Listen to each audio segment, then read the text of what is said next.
Fala pessoal, seja bem-vindo a mais um episódio do HBcast. Hoje novamente com meu amigo Amadeu. Cara, seja bem-vindo novamente. Obrigado. É muito bom estar com você. Sempre à disposição. Se você quiser se apresentar novamente, falar onde você congrega. Pronto, eu sou o pastor Amadeu Leite, sou pastor auxiliar da Igreja Presbiteriana do Cambeba e é isso. Maravilha. Hoje a gente vai falar, Amadeu, tema muito interessante se a gente for pensar no que a gente vive hoje, né? Sobre a era que a gente vive, um mundo pós-verdade, onde não existe uma verdade fixa, né? A gente vai falar sobre masculinidade, né? E a primeira pergunta que eu queria fazer para ti é o seguinte, né? Qual é que é falando em masculinidade, fé, né? Falando em, né, no contexto de nós como crentes, né? Qual é o perfil, né, desse homem, dessa masculinidade bíblica? Certo. O perfil do homem é o quê? Primeiro ele tem que glorificar a Deus, certo? Fazei tudo para a glória de Deus. Quer comais, quer bebais, façais tudo para a glória de Deus. E o homem deve fazer isso, certo? E quando a gente olha lá para a criação, onde Deus cria o homem, ele criou para dominar todas as coisas. Sim. Certo? Aí em Gênesis 1:26 diz que também disse Deus, façamos o homem à nossa imagem, conforme a nossa semelhança. Tem ele o quê? Domínio. Domínio sobre os peixes do mar, sobre as aves do céu, sobre os animais domésticos, sobre toda a terra e sobre todos os répteis que rastejam pela terra. Criou Deus, pois, o homem à sua imagem, a imagem de Deus o criou o homem e a mulher os criou, e Deus o abençoou e lhe disse, sede fecundos, multiplicai-vos, enchei a terra, ele repete, dominai sobre os peixes do mar, sobre as aves do céu e todo o animal que rasteja pela terra. E quando a gente olha para a criação, onde Deus criou o homem para dominar, é interessante que quando os meninos, né, e principalmente se estão em um terreno, eles são exploradores, eles são visionários, né, por natureza, e eles são, já é natural isso. Se não é natural em um menino, ele deve ser instigado a isso.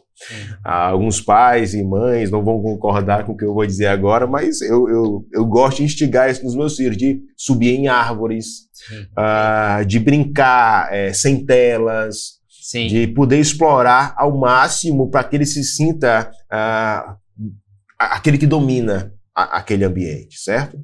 A segunda coisa é que o homem o perfil dessa masculinidade bíblica é que o homem foi criado para cultivar a terra. O homem foi feito para o trabalho, Sim. para trabalhar.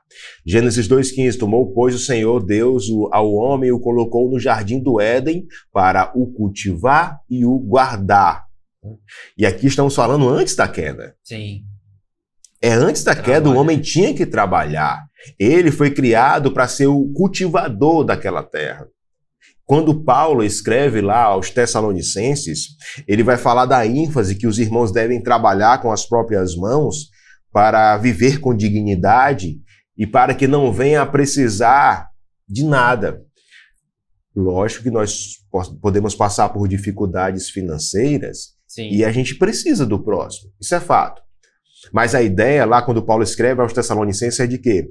É que o homem ou a mulher, enfim, mas aqui a gente está falando do homem, que ele venha a não ser preguiçoso, que ele venha trabalhar. Esse é um ponto... Porque um homem preguiçoso, ainda precisando da igreja, precisando da família, entendeu? É por isso que um homem... Os homens, os meninos, devem ser instigados a trabalhar. E muitas vezes, o que é que os pais passam para o filho? Que o trabalho é a antessala do inferno. É muito, eu não quero trabalhar. Não, o trabalho é bênção. Sim. Pergunte a um pai de família desempregado se trabalho não é bênção.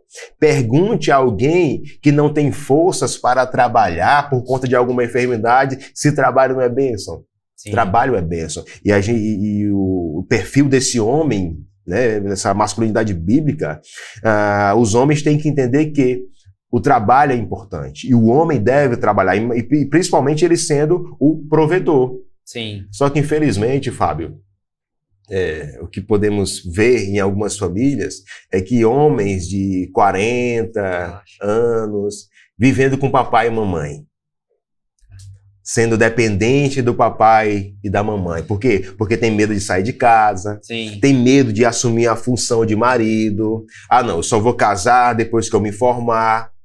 Não. Que isso são dois extremos, né? Se a gente for pensar, né?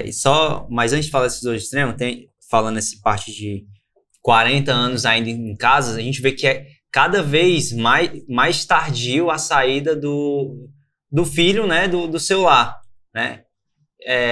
Mais tardio eles casam, por exemplo, né? Antigamente o pessoal casava 17 anos, casava, já juntava as coisas, o homem já trabalhava, né? Então tinha esse vigor de trabalhar, né? Antes, né? No questão de muito de questão de trabalhar no roçado e outras coisas, né? Eu lembro que, falando desse de vigor, né? Que meu pai, ele, assim, saía para trabalhar de manhã, né? Quando ele veio para cá, e trabalhava assim, ia o dia inteiro e às vezes não conseguia nada de trabalho, mas ele não era aquele que ficava esperando cair do céu o sustento, né? Mas pegando esse gancho também do trabalho, Amadeu, né? Se a gente for olhar para os textos de Salmos 127, 128, a gente pode ver dois extremos, né? O que é preguiçoso e aquele que tem um trabalho como sendo o seu Deus, né? Eu vivo para o trabalho e as outras partes da sua casa é esquecido. Aí vou ler só o do 127, que eu acho que exemplifica muito bem o que eu quero dizer, que é: se o Senhor não edifica a casa, em vão trabalhos que edificam; se o Senhor não guarda a cidade, em vão vigia a sentinela. Inútil vos serão levantar de madrugada, repousar à tarde, comer o pão que penosamente granjeastes; aos seus amados ele dá enquanto dorme.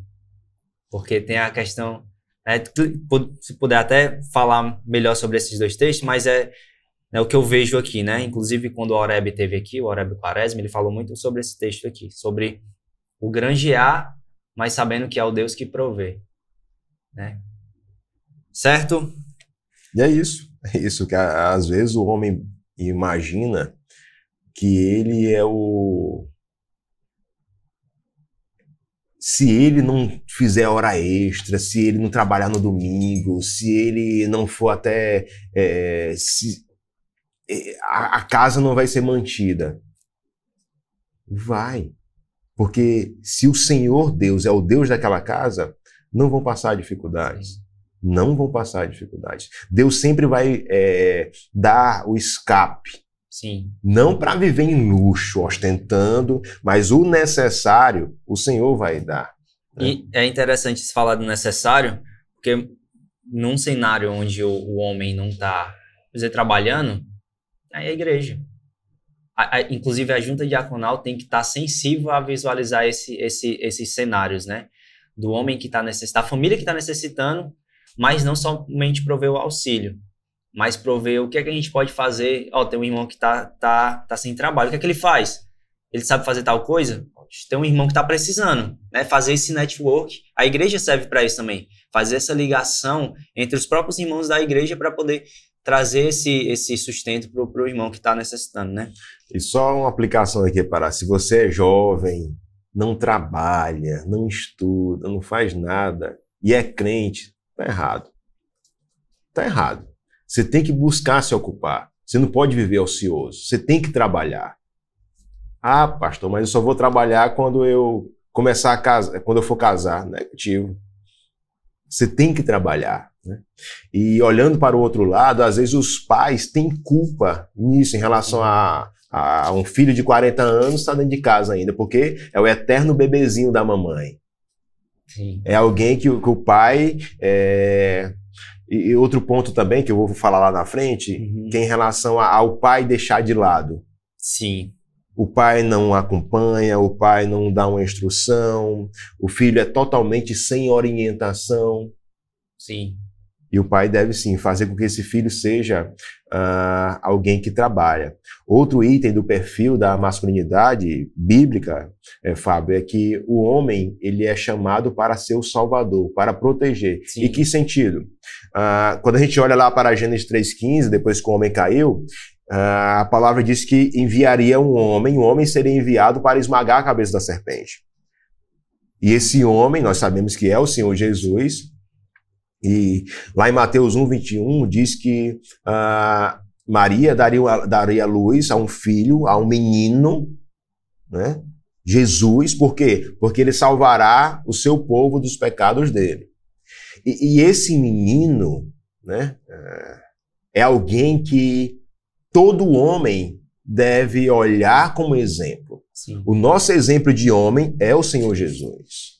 Sim. Aquele Messias esperado no Antigo Testamento, ele se fez carne e habitou entre nós, e nós devemos olhar para esse Salvador. E todo homem deve entender que é um Salvador em que sentido? Porque Paulo faz isso. Quando ele escreve aos Efésios, ele diz, marido, ame a vossa mulher, como o quê? Como Cristo amou a igreja. E se entregou, Fábio.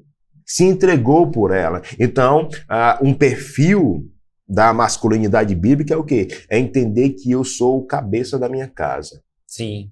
Que eu sou aquele que vai proteger a minha esposa, que vai proteger os meus filhos, certo?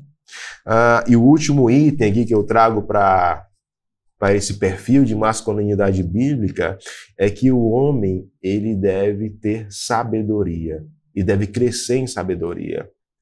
Quando a gente olha para as Escrituras, o que a gente vê são que os homens mais experientes são aqueles que os jovens olham, se exemplam e pedem conselho. Sim. Então, os homens mais experientes, eles não devem ser meninos. Eles devem ter o quê? Sabedoria. Sabedoria. E tem que corrigir desde cedo. Se você vê uma criança, né, tá ali jogando futebol, um exemplo. Tá jogando futebol e ela perdeu a partida. Ela, não, eu perdi porque o tênis furou, perdi porque o sol estava muito forte, o calor estava muito intenso. Não, você perdeu porque você perdeu, o outro foi melhor. E reconheça isso, seja sábio nesse sentido, de reconhecer o seu erro. E o homem é chamado a ser sábio, né? Provérbios 1:7 diz, o temor do Senhor é o princípio do saber, mas os loucos desprezam a sabedoria e o ensino. E se eu desprezo a sabedoria, se eu não me prontifico a buscar essa sabedoria, eu serei um menino. Sim.